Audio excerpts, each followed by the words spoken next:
Gunung Sinabung kembali erupsi sebanyak 3 kali pada hari ini.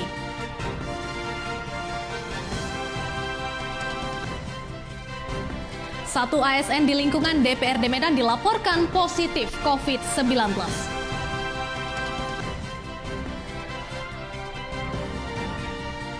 Lantamal 1 Belawan bagikan 1.000 bendera kepada nelayan di Belawan. Halo pemirsa, senang sekali kami dapat hadir kembali di hadapan Anda dalam program Wajah Sumut edisi Kamis 13 Agustus 2020. Selain 3 berita utama tadi, kami juga telah menyiapkan beragam informasi menarik lainnya selama 30 menit ke depan. Bersama saya, Hairunisa Nasution, inilah Wajah Sumut selengkapnya. Gunung api Sinabung kembali erupsi sebanyak 3 kali pada pagi hari ini dengan ketinggian kolom abu teramati kurang lebih 2.000 meter. Warga diimbau tetap waspada akan potensi erupsi susulan yang dapat terjadi. Berdasarkan pantauan PVMBG, erupsi Gunung api Sinabung terjadi sebanyak 3 kali dalam satu periode pengamatan pada pagi hari ini. Erupsi masing-masing terjadi pada pukul 6:07, pukul 8:02, dan pukul 8:31 waktu Indonesia Barat dengan ketinggian kolom abu mencapai 1.000 hingga 2.000 meter di puncak gunung. Dari ketiga erupsi tersebut, kolom abu teramati berwarna kelabu, hitam, dan kecoklatan yang condong ke arah timur dan tenggara, serta lama durasi erupsi sekitar 8 hingga 17 menit. Saat ini status Gunung Api Sinabung masih berada di level 3 atau siaga. Masyarakat diimbau untuk tetap waspada dengan tidak memasuki kawasan zona merah Sinabung radius 5 km, wajib menggunakan masker ketika beraktivitas di luar rumah, dan mewaspadai bahaya lahar bagi warga yang bermukim di sungai yang berhulu di Gunung Api Sinabung.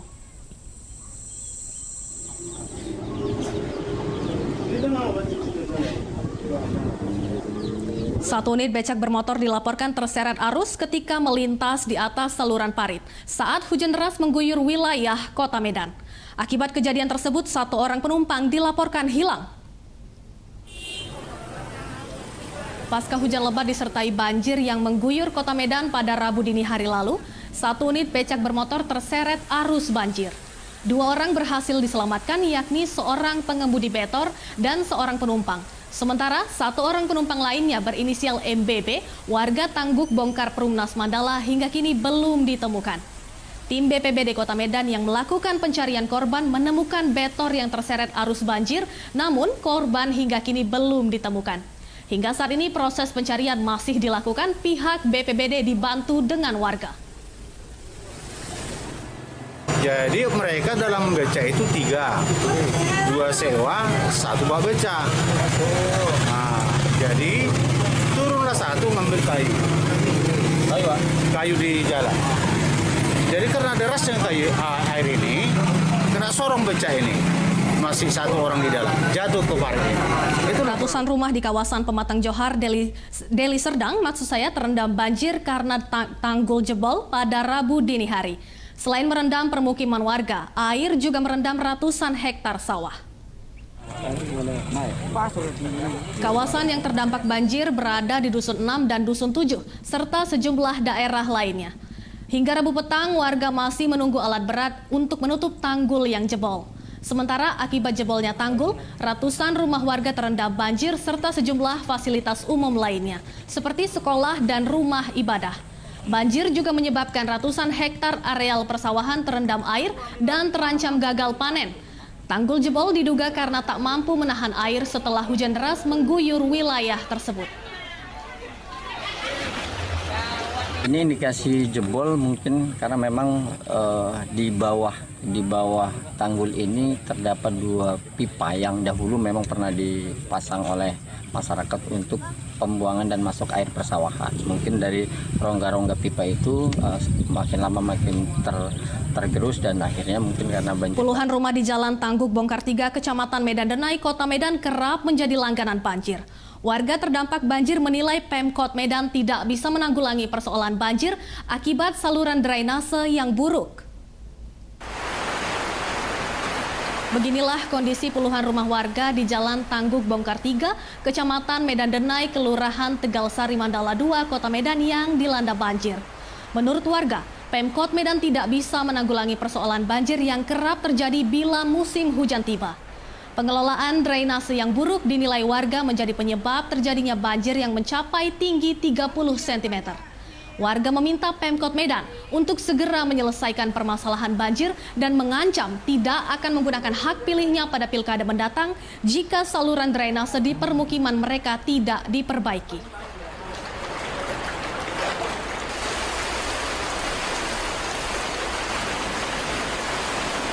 BMKG Wilayah 1 Medan memprediksi potensi hujan dengan intensitas ringan hingga lebat akan terjadi di wilayah pantai timur, pegunungan, dan pantai barat Sumatera Utara.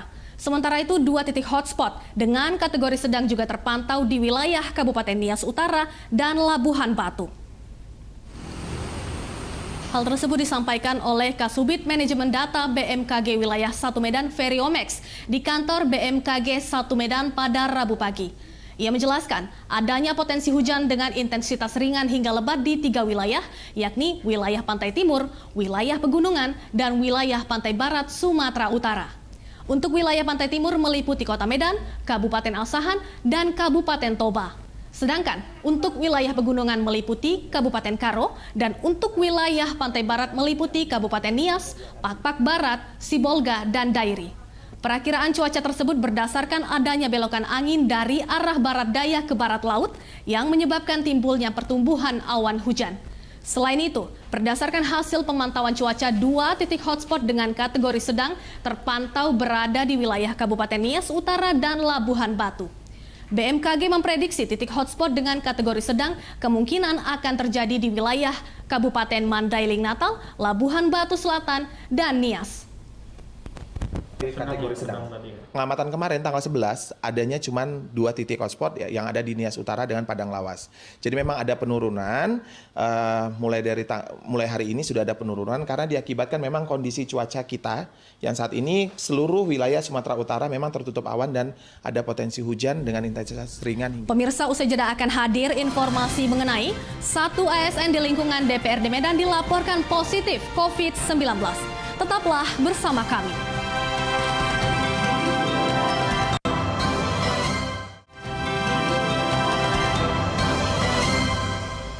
Masih bersama kami di Wajah Sumut. Seorang ASN di lingkungan DPRD Kota Medan dilaporkan positif COVID-19 berdasarkan hasil uji swab test. Saat ini pasien masih menjalani perawatan di salah satu rumah sakit di Kota Medan. Pegawai yang terkonfirmasi positif diketahui bekerja di Kasubag Risalah dan Persidangan di Sekretariat DPR Kota Medan. Pelaksana tugas Sekretaris DPRD Medan, Alida, menjelaskan sebelumnya ASN yang terkonfirmasi positif COVID-19 memiliki riwayat perjalanan ke Kota Bandung untuk menghadiri wisuda anaknya. Saat pulang kembali ke Kota Medan, pasien mengalami demam tinggi sehingga dilakukan pemeriksaan dengan swab PCR dan hasilnya positif COVID-19. Alida menambahkan, selain ASN tersebut, 1 orang pegawai lainnya berinisial HS juga masih menunggu hasil uji swab karena sebelumnya diketahui memiliki gejala mengarah COVID-19. Sementara aktivitas di gedung DPRD Medan hingga kini masih berjalan seperti biasa dan jam kerja dibuat 2 bagian guna untuk menghindari kerumunan. Selain itu, rapat paripurna di gedung DPRD Kota Medan tetap dilakukan secara virtual dengan membatasi jumlah orang serta menerapkan protokol kesehatan. Rencananya pada 18 Agustus mendatang, aktivitas di lingkungan DPRD Kota Medan akan ditutup sementara. Memang sesuai aturan, memang kita memang harus lockdown, cuma situasi dan kondisi kita di sini, semalam kami sudah membuat surat kepada gugus tugas. Kami bermohon karena ada acara paripurna yang nggak bisa kita elakkan, yaitu tanggal 14. Kita beralih ke berita kriminal. Seorang oknum kepala desa di Kabupaten Deli Serdang terjaring operasi tangkap tangan kepolisian pada Selasa lalu. Pelaku ditangkap unit Tipidkor Polresta Deli Serdang di rumahnya di Dusun 3 Damak Rambe, Kecamatan Bangun Purba, Kabupaten Deli Serdang. Oknum kepala desa yang ditangkap polisi berinisial HP. Pelaku ditangkap atas laporan korban LN yang merupakan bawahan pelaku. Dalam laporannya ke polisi, korban mengakui dimintai uang oleh oknum kades untuk memperpanjang masa kerja.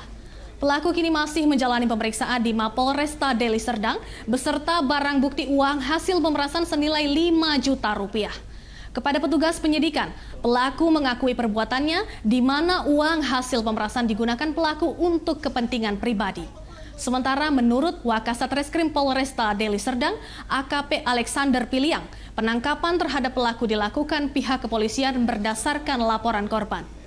Pelaku dijerat pasal 12 huruf A, B, dan E, subsidiar pasal 11 Undang-Undang Nomor 20 Tahun 2001 tentang perubahan atas Undang-Undang Nomor 31 Tahun 1999 tentang tindak pemberantasan pidana dengan ancaman hukuman maksimal 20 tahun penjara.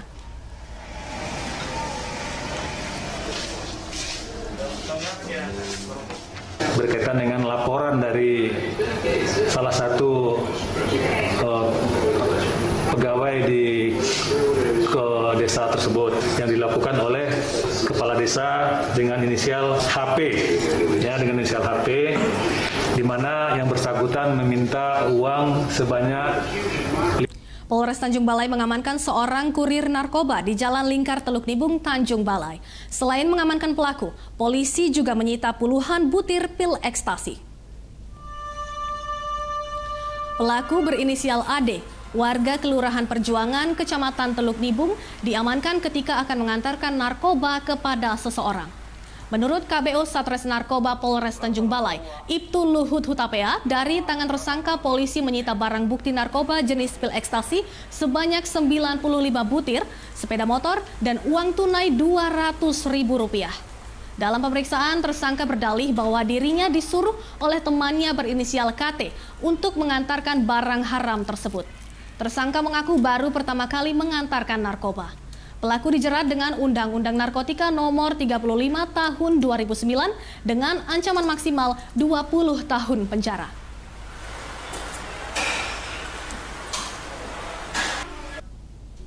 Satu dari dua pelaku perampokan minimarket di Kecamatan Perbaungan ditangkap petugas kepolisian Satreskrim Polres Serdang Bedagai. Penangkapan terhadap pelaku dilakukan setelah aksi keduanya terekam kamera pengawas CCTV. Beginilah rekaman CCTV yang memperlihatkan aksi dua pelaku perampokan di salah satu minimarket di Kecamatan Perbaungan, Serdang Bedagai beberapa waktu lalu sekitar pukul 3:39 waktu Indonesia Barat. Dalam aksinya, kedua pelaku yang mengendarai sepeda motor berpura-pura berbelanja, namun karena kondisi sepi, satu dari kedua pelaku kemudian menodongkan senjata tajam dan menyekap pegawai minimarket. Para pelaku kemudian membawa kabur barang dagangan seperti rokok dan makanan ringan serta uang tunai senilai 50 juta rupiah. Dari rekaman CCTV tersebut, polisi kemudian menangkap satu dari dua pelaku bernama Budi Sutandi, warga Kecamatan Perbaungan. Kini pelaku telah diamankan di Polres Serdang Bedagai, sementara polisi masih mengejar satu tersangka lainnya. Dia masuk sesuai rekaman CCTV. Tadinya mau beli rokok, tapi temannya akhirnya menghunuskan pisau, nodong kasir, kemudian mengancam, menyuruh kasir untuk menunjukkan berangkas. Kemudian suruh buka berangkas ke belakang, satunya disekap. Pemirsa, usai jeda kami akan kembali dengan informasi mengenai Lantamal 1 Belawan bagikan 1000 bendera kepada nelayan di Belawan. Tetaplah bersama kami.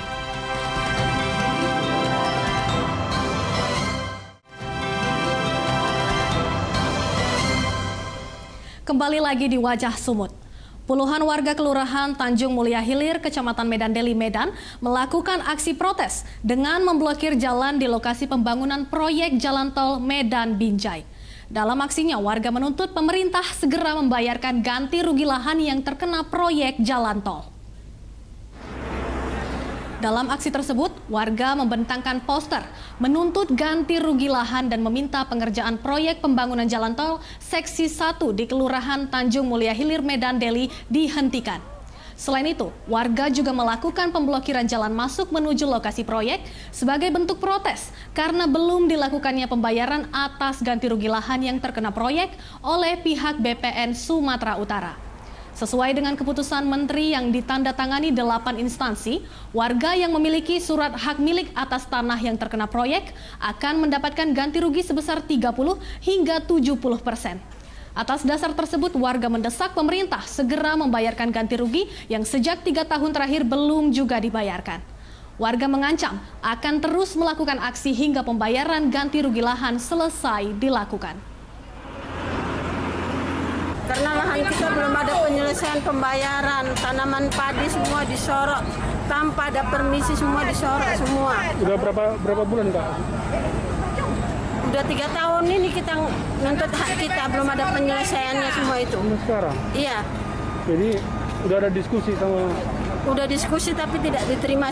Hari Kamis semalam kami pergi ke kantor. Pasca 4 bulan jasa penyewaan papan karangan bunga menurun di tengah pandemi COVID-19, kini bisnis tersebut kembali meningkat sebesar 50% sejak sepekan terakhir. Seperti di salah satu bisnis penyewaan papan karangan bunga di kawasan Jalan Komodor Laut Yosudarso, Kecamatan Medan Labuhan, yang kini mulai ramai menerima pesanan karangan bunga. Setiap harinya mereka menyiapkan pesanan sebanyak 40 papan karangan bunga yang dihargai Rp180.000 per satu papan bunga. Menurut pemilik penyewaan papan karangan bunga, sebelumnya sejak awal bulan Maret hingga Juni, bisnis penyewaan papan karangan bunga di tengah pandemi COVID-19 merosot drastis, hampir 80%. Namun, di awal Agustus, dalam sepekan terakhir penyewaan papan karangan bunga meningkat hingga 50%.